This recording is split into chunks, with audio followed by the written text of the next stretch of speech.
Hey Leo, and welcome to your bi-weekly reading for tarot. So this is for June 3rd for the full moon to the new moon on June 17th. So we are doing something a little bit different for this reading. I'm gonna pull a different spread. Thought I would change it up. So we'll see. We'll see what kind of feedback we get on this and what it's like. So you may have noticed that recently I had been incorporating a lot more astrology kind of into the readings. It was making them so much longer. So what I've decided to do is go ahead and separate those out. So I did the highlights for astrology for the first half of June, and that video went up yesterday, and it has timestamps, so you can skip around to any of the dates that you see in the timestamps to make it easy, so that you don't have to feel like you need to like sit through all of the charts. So this time around, we are going to be looking at, nope, not that one.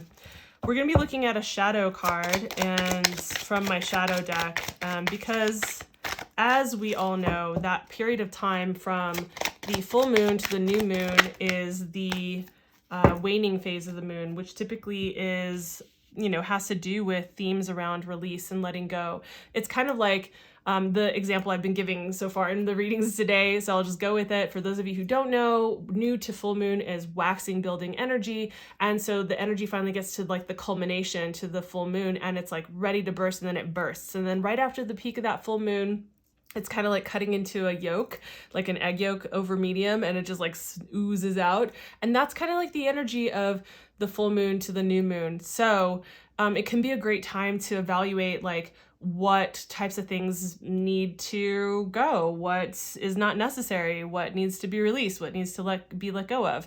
It's kind of like spring cleaning every month though. So we have this opportunity to look at these things. So what we're going to look at is what shadows or beliefs we hold that might be holding us back from achieving what we want to be achieving, from creating what we want to be creating in this world. And then what kinds of spiritual advice is coming through with this card to help you start to get the energy moving around this, to start clearing it out. So that's what we're going to be looking at. And then and I thought that would just be appropriate for this particular phase. And then we're going to take a look at how you can align your actions with what you say you're committed to in terms of your values or what you want to create in this world, like what kind of life you're trying to create for yourself. Often we'll say, I'm committed to this thing, or I'm going to like do this new thing now, or I'm going to create this in my life, or I'm going to do this big thing, this big idea I have. And then we go about life not doing the things that are actually aligned that would actually get us there. So we're going to take a look at like, hey, what could you be doing that would actually be helpful with that?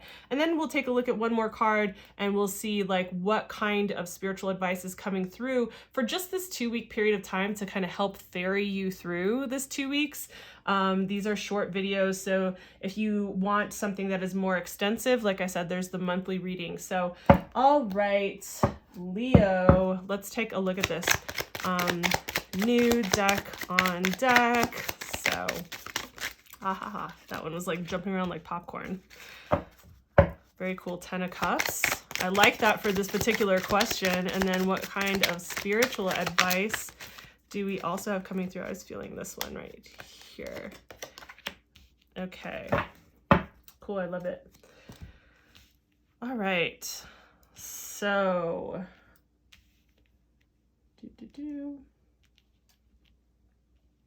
all right, let's start with the shadow card so we can kind of like work our way into the lighter stuff. So I think that's a good flow.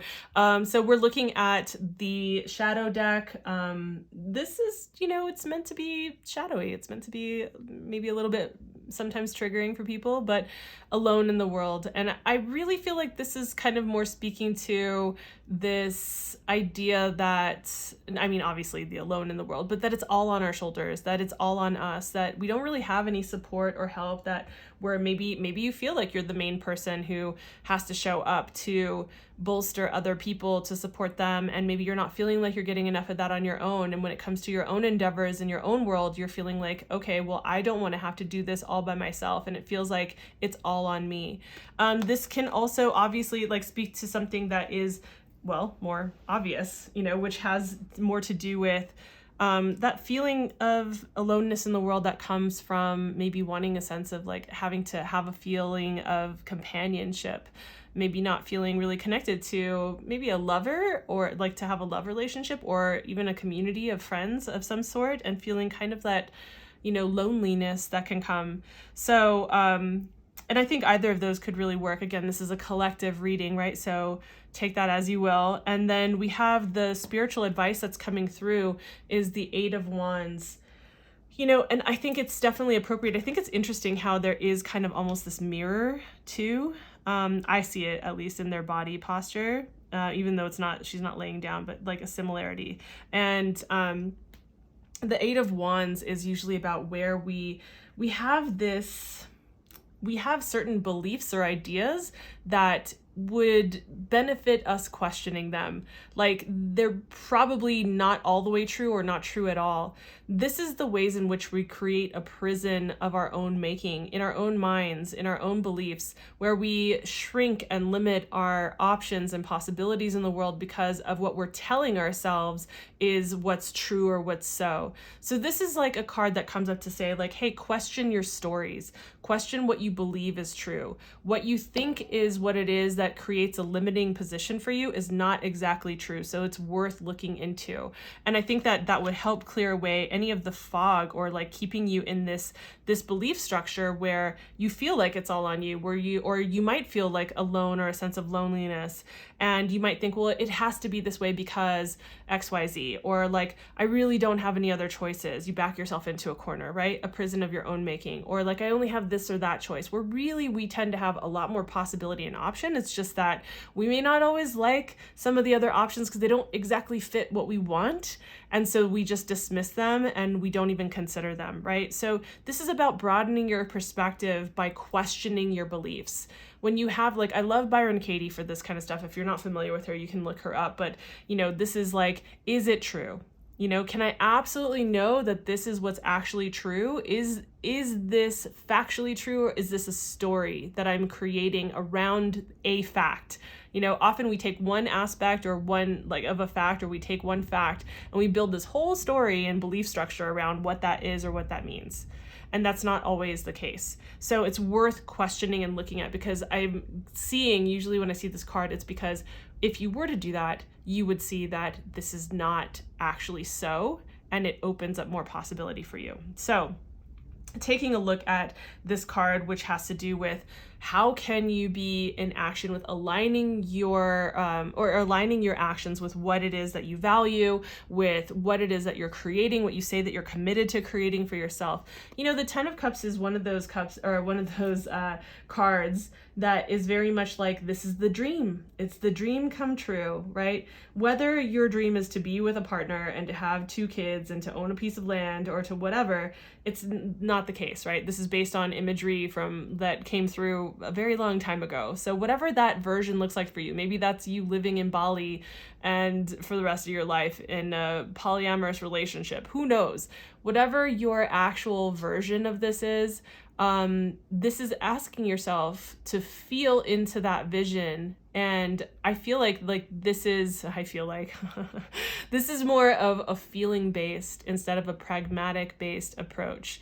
So looking at your vision, feeling into your vision, getting the clarity that you need by feeling into what you want for yourself. If life around you doesn't feel the way that you want it to with your, let's say, romantic partners, with your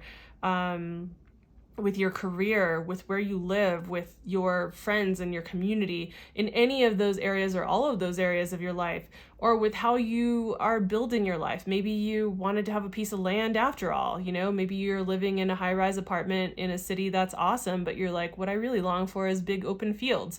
Whatever it is, it's feeling into the vision of what would feel the most fulfilling to your heart, what would feel the most fulfilling, and then starting to create and align your actions with exactly that vision and what that vision is, right? So anything that is going to hinder or take away from you being able to move in that direction, it's a no. and anything that is going to bring you closer to that or open you up more into these feelings and into this space, that's a yes.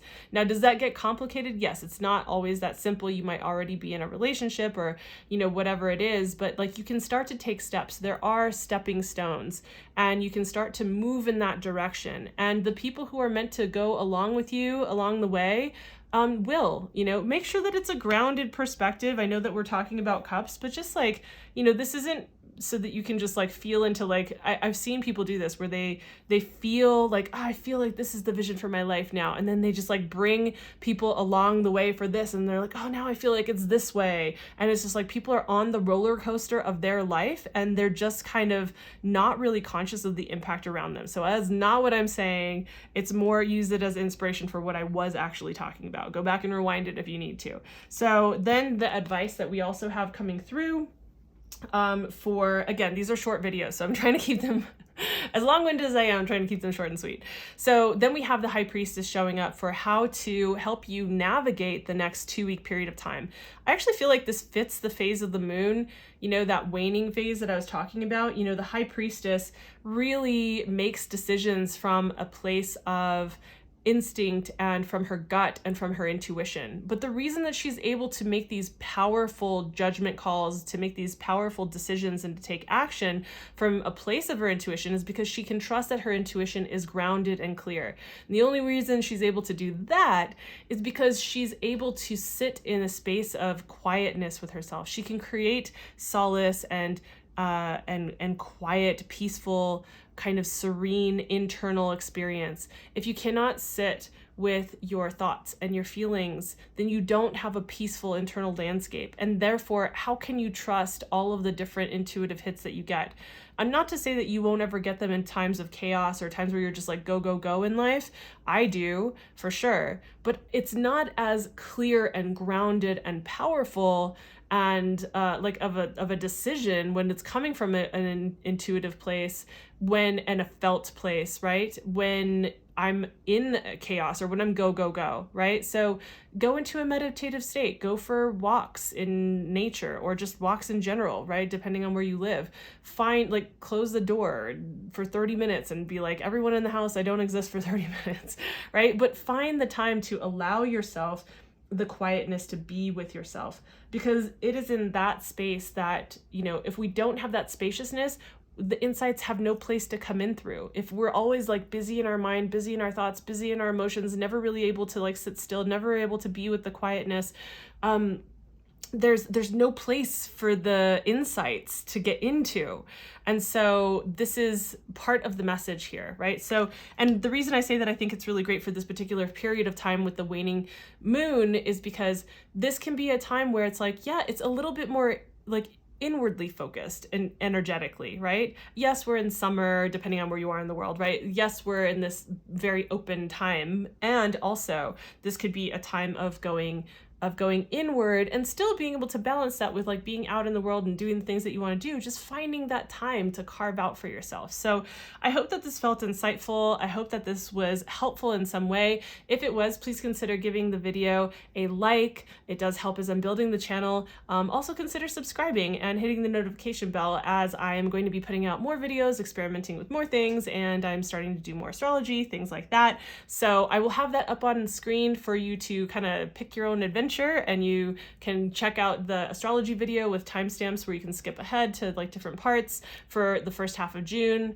And you can also check out the overall month of June for Leos and take this story and kind of like put it inside of that context. So thank you as always for being here, and I will see you in the next video. Bye.